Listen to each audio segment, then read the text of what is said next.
И вообще, надо сюда приходить по любви и призванию. Не нравится, и не приходите. Анатольевич, Вот. ведите себя. Вот так. Так. Вы здесь тоже ведите себя так, не надо. Вот так. Вот Да. так. Я смотрю, вы только можете плевать. Вот так. Да, вам никто права не давал.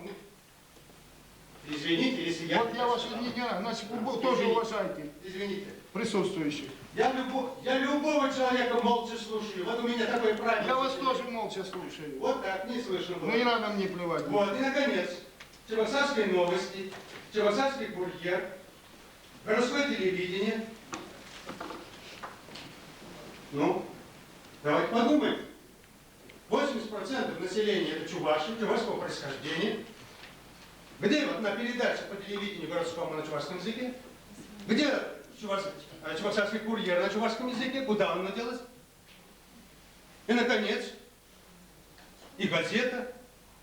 Но все у нас получается так, прямо вот русификаторская политика, она сквозь и вот так и идет. Прямо крупным планом вот наступление идет.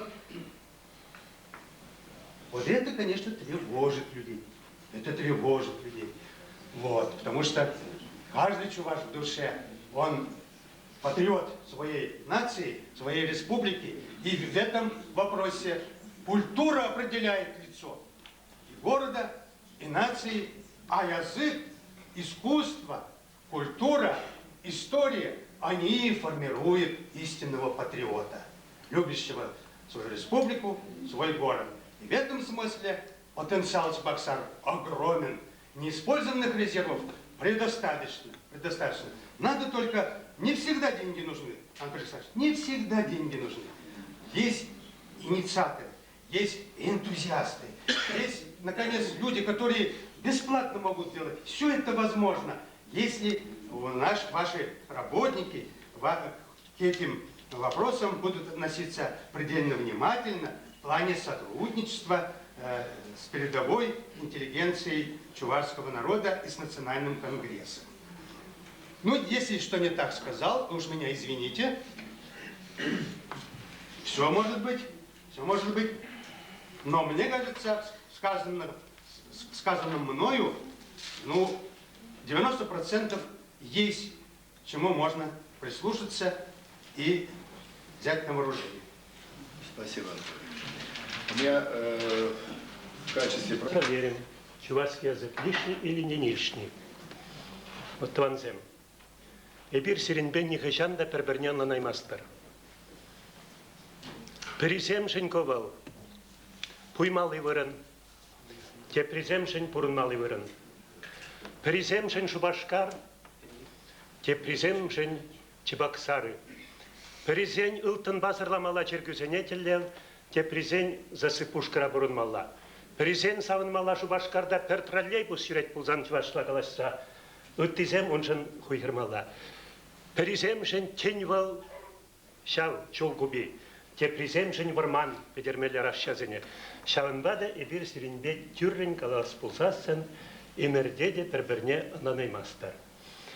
Ментеллерде хали бір килниконда перберне тепчеме пельме. Призень менледе булин каллех чувашлыға педермелле. Те призень менбеде булин пулушас. Енебе шак хамыр тыван шержура. Хамыр килде, хамыр шершинче, хамыр шуртра, шагымбек, чуразымбек килзылардымыр. Кене шертле курдылы онда чыргушлынсыларны чываш херарыме, чываш хере. Мінле шавын айне кірзе вырдастезылар адевал, мін думан бай чыргушлендерне. Мін жын экран жынже пармаях чываш сем чыргушлынсылар за юрлаще, мін жын шыбада, шихны емірдеде шыбада булман, шыбадан она Яны шраны зигильзебаны бере ебір ялан тығырмы жырады ба, шанбада. Я очень извиняюсь, потому что 12 часов занятий ухожу, обобщая, в целом очень в течение минуты скажу. Чебоксарам 530 лет, Шубашкару 1200 лет. И потому день сожжения, уничтожения Шубашкара не надо праздновать так шумно. Конечно, для кого-то торжество. То, что довели мы с вами сегодня материнский язык у себя дома, на коленях стоит, просит, ведите. И то, что наш коллега радуется, что в школах изучают чувашский язык, это то, что вы называете абсурд, нонсенс. Это должно быть в порядке вещей нормально. Этот вопрос и не должен стоять. То, что провоцируете национализм, сознательно или несознательно, это нехорошо. Не надо давать повода национализм поднимать. Чувашский народ никогда национализм не поднимал, вот на этом и спекулирует. Ни один пришелец у себя на родине так хорошо не жил, как в Чувашии живет.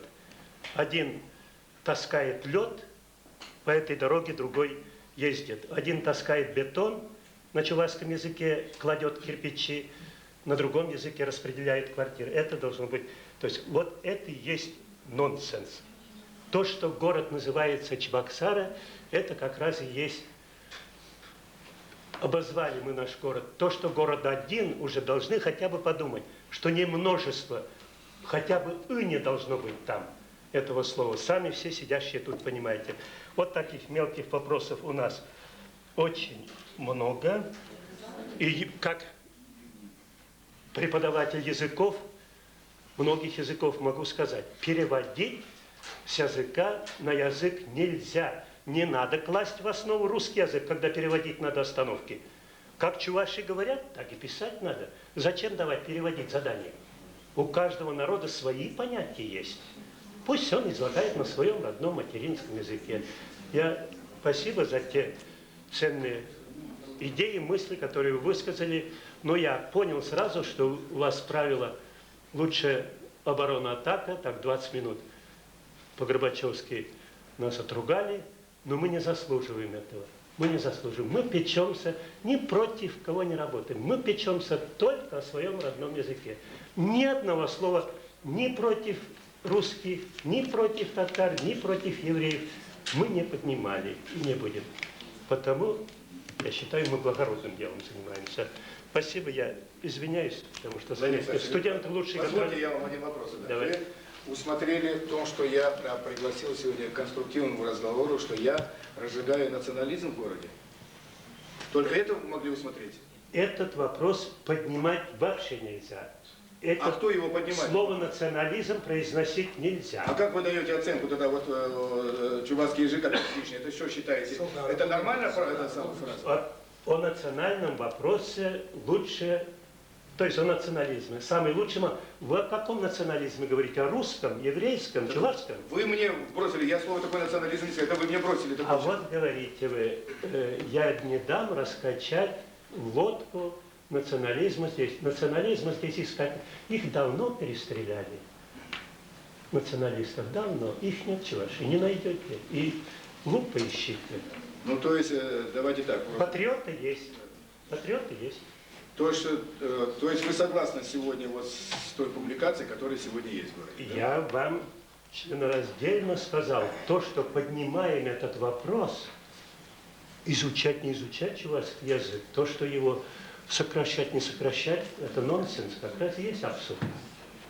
Это мое мнение.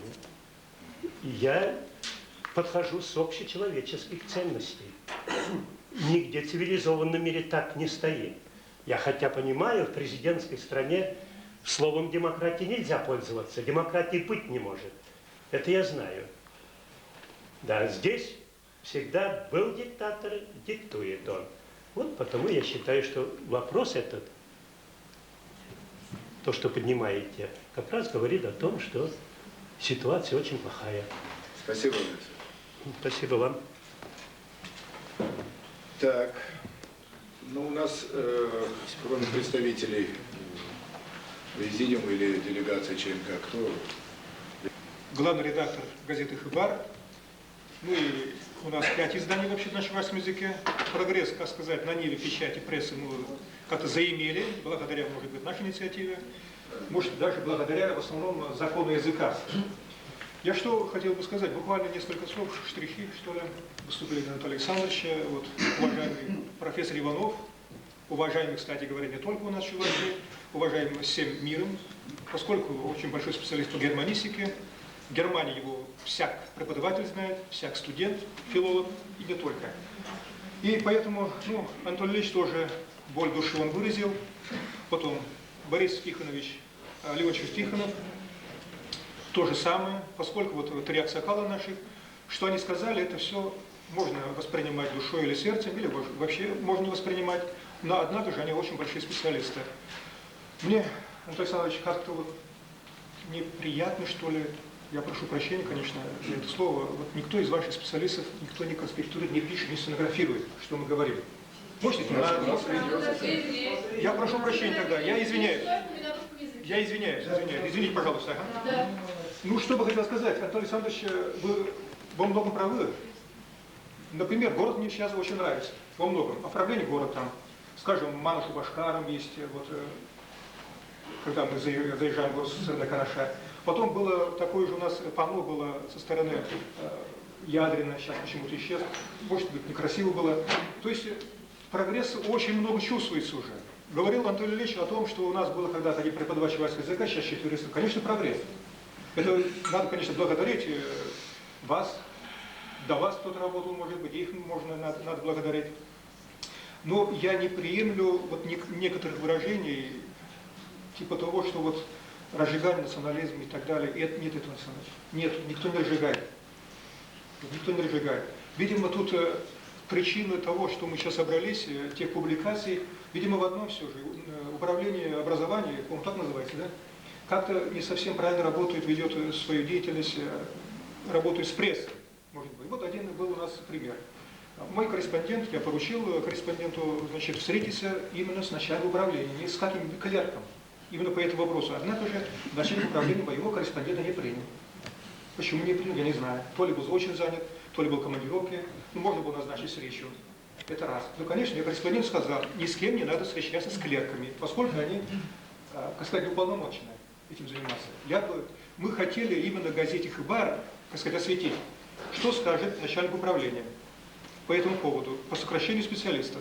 До сих пор не знаю, то ли сокращают, то есть в числе 1200 специалистов, то ли только преподавали чувашский языка или там замдиректора. Никто не знает толком. Надо бы объяснить вот управление на странице газеты. Не только у нас наши газеты. Если сокращать, то наверняка надо было как-то пропорционально, что ли, там. Поскольку у нас госсоветов много, их много, физматчиков много, чувашских преподавателей их почти нет. Вообще-то, конечно, сокращать не следует. Почему? Поскольку это только начинается этот процесс преподавания. Только начали. Методики нет, конечно, нет. Как мы его сможем делать буквально за 3-4 года? С нуля начали. С нуля начали. Когда мы этот закон приняли, по-моему, в 92-м году. 90-м году, да. Ну, прошло сколько лет? 9 лет прошло. Конечно же, проблема с подготовкой, переподготовкой чувашеведов, ну, конечно, существует. Нет книг, учебников, ну, конечно, все это есть. Ну, я думаю, все же эти вопросы не надо решать, так сказать, сокращением. Надо помочь. Конечно, трудно городскому бюджету все это осилить. Очень трудно. Я был депутатом Госсовета, Геннадий Николаевич был, Архипов, Вячеслав Александрович, мы тут, по-моему, настроили. Да? Мы как боролись, чтобы там хотя бы, по-моему, в бюджете 97-го года или 8-го, 7-го, по-моему, мы 600 рублей, по-моему, да? 600 миллионов. В этом году 150 миллионов. 800 было, да, сейчас 150 тысяч. Ну это же, конечно, безобразие. То есть мэр города абсолютно прав, когда он как-то обвиняет, что ли, там, немножко критикует Госсовет. Но критиковать, обвинять нас, тут, например, меня, журналиста, одновременно активиста ЧНК, руководителя, может быть, обвинять профессора Иванова тоже, наверное, не следует, поскольку, ну что мы сможем делать на Госсовете? И мне кажется, тут, конечно, объективно городская администрация, естественно, не работает против чувашских специалистов, я этому не верю, но все же какая-то тенденция существует. Почему? Потому что, вот один пример приведу. Канадские директора канадской школы, то ли 10 было, то ли 12 директоров, они публично выступили за то, чтобы сократить, вообще уничтожить, сократить предметы, вернее, уроки на чувашском языке. Это для нас было дикостью. Ну ладно, я понимаю, там, в Казани, что ли, там, в Уфе, в конце концов, там тоже есть чувашские школы. где-то Стерлитов, Тамаки, может быть, все же Башкирия и так далее. Но Канаше исконно Чувашия не только поэтому. Это же республика наша.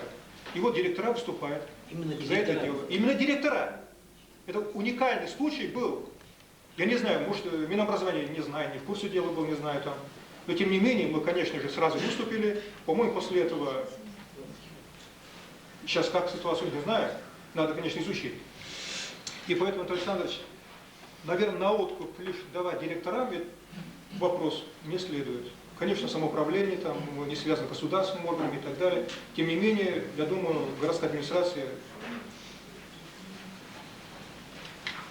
должна работать, я думаю, именно в русле выполнения закона языка. Конечно, трудно, денег нет, но тем не менее. Потом, значит, я напоследок, в заключение, мне кажется, сравнение Чувашского национального конгресса с Русским национальным единством, это не принимается никак, понимаете? Поскольку мы-то ведь не за ущемление русскоязычного населения. У нас только одна цель, одна задача, чтобы усилить именно преподавание, там, потом оформление города, ну не за счет же русских, в конце концов, и не за счет других национальностей. А вот РНЕ, политика, идеология, мы же знаем, к чему они призывают. Они разрушат самую Россию. Спасибо, Алексей Петрович. Но я ведь не так в этой плоскости. К сожалению, ваши коллеги, они так ставят вопрос. Я в институте был, они сказали, да, можно за счет изучения русского языка. Я еще раз говорю, нет четко выраженной концепции, а вот это и порождает сегодня. И не здесь, не в этом здании делается концепция, в общем-то, понятие изучения языка как такового, понимаете? Нужна выраженная, но она должна обозначить. Здесь любая недомолвка, она приводит вот к тому, что может привести. И в зависимости от того, насколько плод фантазии может загнать тебя в такую ситуацию, что потом вот действительно оттуда выйдет. И я не провожу аналогию ни в коем случае. Мне что-то Владимир Александрович уравнял меня, что я призываю к национализму. Я не провожу сегодня аналогию, я же сказал, и параллель не провожу между РНЕ и вами. Я вам сегодня рассказал ситуацию в городе. Это первое. И второе, я с глубоким уважением к Владимиру Александровичу отношусь, но я 1,5 часа, а то больше, разговаривал с Григорием. Это, по-моему, достаточно сильная личность, которая тоже признан и в мире, и везде, который занимается изучением культуры чувашского языка, национального языка. Это вот последний раз, когда он прибывал сюда, он здесь достаточно долго находился здесь, так? И он, невысок, он дал хорошую объективную оценку сегодня преподавания чувашского языка в школах столицы Чувашской Республики. Для меня он авторитет. Авторитет. Но мы это выразили, Владимир Алексеевич. Я сказал это. Вы знаете, а сейчас идет противопоставление. Я же пришел сюда, ведь о встрече сегодня, и я могу так, в общем-то, Владимир Анатольевич, ведь в принципе вы тоже участвуете в системе самоуправления, понимаете? Мы сегодня решаем те задачи, которые должны касаться города, столицы. То есть не допустить вот этого вакханалия в этом вопросе. Вакханалия не допустить. Если сегодня вот прослеживается, что, наверное, в этом случае роль координатора, я только так могу сегодня, или роль идеолога должно взять Министерство образования в этом случае, тогда многие вопросы, они сами по себе отводят. Конечно, не директор школы. Я больше всем говорю, пока это мое личное убеждение, не директор сегодня школу должен определять. А если уж он определяет ему какой-то в мере ему доверие, значит, он должен знать, исходя из каких, взвешенных позиций. Ни туда, ни сюда, ни крайних позиций. А сейчас мы сделаем виновных директоров школ, сделаем. А так к этому идет. То есть сам по себе вопрос абсолютно не изучен. Вот поставлена сегодня рамка серьезнейших, а мы должны сегодня учитывать экономических, финансовых сегодня проблемы, они сегодня присутствуют сегодня. Мы же параллельно с проблемами решаем города, школ, одновременно детские пособия в этих же школах решаем. Их же надо решать сегодня. Никто же не придет, ни вы, никто не придет, потому что вам не свойственно и не нужно это решать. Это нам надо решать. Поэтому есть полярное мнение. Вот, наверное, вот в этом случае, наверное, я не знаю, то ли эти конференции, то ли изучение мнений, то есть профессиональная высшая школа предпринимателей говорит, вот в законах, которые предусматривает Конституция Российской Федерации, вот так, наверное, сегодня, идеально не будет все равно решения, а вот так должно сегодня, наверное, вестись изучение культуры чувашского народа, оно одновременно изучение культуры чувашского языка. А это, в общем-то, конечно, дай Бог, если достаточно сильная личность или умная личность стоит в в том или ином ведомстве, департаменте, управлении и так далее, которые, в общем-то, дифференцированно будут подходить. Но мы сегодня, еще раз говорю, брошены два таких мощных аншлага, и я именно так сегодня ставлю вопрос, и не надо меня уводить от этой темы. Сегодня муссируется в городе вопрос о том, что администрация против изучения языка. Ну давайте честно, что мы зашариваемся-то? И подан так материал, поэтому я и просил об этой встрече. И сегодня мы здесь не о проблемах самого языка говорим. Я согласен здесь с профессором Ивановым. И ему бы я сейчас вопросы бы не торопился задавать. Он же стоял, он же давно преподает на этой кафедре, так давно уже... Так в чем же тогда сегодня издержки производства тогда получается? Кафедра иностранных языков. Источник, наверное, был какой-то. Вот. Где-то разговор был, видимо, в кулуарах, здесь, в этом доме. Что-то аналогичное было. Информация просочилась. Открыто не выявили. Открыто не сказали. Печати не Анатолий выступили. Ильич, что значит просочилась информация? Правда, у нас еще методы 1937 года. Есть глава администрации города. Я кому что, недоступен, что ли? Пришли и сказали, вот есть проблемы сегодня. Как ты вы рассматриваете? Перед началом учебного года можно было прийти. Еще можно было, и в процессе учебного года можно решать вопросы были. Кто мешает нам прийти и сказать? Но это нужен конструктивный разговор. Они обвинят, я же даже никого из сидящих здесь не объявил ни национализме, ничего. Я сказал, что эта составляющая может привести к такому варианту. Это правильно. Сейчас, минуточку, пожалуйста. Чисто справочно я хотел, да? Поскольку здесь присутствует пресса и так далее, да? Вот выступление, значит, постоянно звучит определенное либо незнание сути вопроса, о чем мы сегодня говорим, либо просто дезинформация определенного характера. Во-первых, никто не поднимает разговор о прекращении изучения чувашского слова в общеобразовательных школах, а также предметы культуры родного края и чувашской литературы. Вот так официально называются эти предметы в наших образовательных учреждениях. Значит, предмет чувашское слово, количество часов, отводимые на изучение данного предмета, определяется базисным планом, разработанным Министерством образования, и количество часов при изучении этих предметов, там 3 часа в неделю, оно во всех, без исключения образовательных учреждениях города Чебоксары соблюдается. Это я хотел бы, значит, вот справочно сказать, поскольку тут прозвучало, что либо до 1 часа сократили и так далее. Индивидуальные учебные планы для школ повышенного уровня, они утверждаются на линии Министерства образования. Георгий Николаевич, наверное, эту позицию мне также подтвердит. Все остальные учебные планы, это не самодурство какого-то директора и так далее, они все проходят утверждение по линии управления образованием. Поэтому все те национально-региональные компоненты, которые определены, у нас они все соблюдаются. Кроме этого, я хотел бы добавить следующее, что представители прессы также сидят. Наверное, ни разу еще в истории не было отказа в получении информации со стороны управления образования по тем или иным вопросам. Ни одному корреспонденту. Корреспондент с газеты «Хыбар» созванивался со мной по телефону и пытался получить какую-то информацию, связанную с тем или иным процессом. Ему было предложено прийти на встречу лично, после чего он не явился. Это вот чисто так информативно. Спасибо. Олег Иванович, министр просит слово. Добрый день, уважаемые коллеги, присутствующие все здесь. Я хотел бы начать свое выступление с того, что вот такое разногласие, непонимание идет от того, что люди, пишущие, не из той сферы попали и написали. Это раз. И потом из высказываний сразу понятно становится, что люди, не разобравшись в вопросах, так, но берут на себя ответственность отвечать на те или иные вопросы. Не квалифицированно, не профессионально. Из-за этого идет весь сыр-бор. А так мне, конечно, очень понравился весь этот разговор конструктивный. Почему? Потому что, ну, по крайней мере, позиции каждый определил свою позицию и много чего, в чем разобрался. Но поскольку прозвучала здесь из выступлений такая мысль, что чем же занимается Министерство образования, так, ну почему он не издает никаких приказов, никаких распоряжений и так далее. Уважаемые присутствующие, есть закон о языках Чувашской Республики. Он что, отменен? Он не отменен.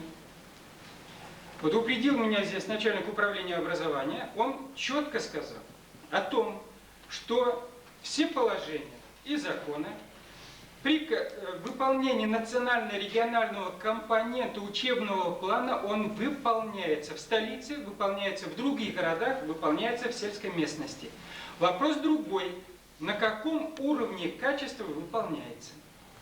Я владею материалом, вполне официально заявляю, что на сегодняшний день, по сравнению с 80-м годом, когда мы пытались в отдельной школе вести чувашский язык, литературу там и так далее, вот этот компонент у нас ничего не получилось.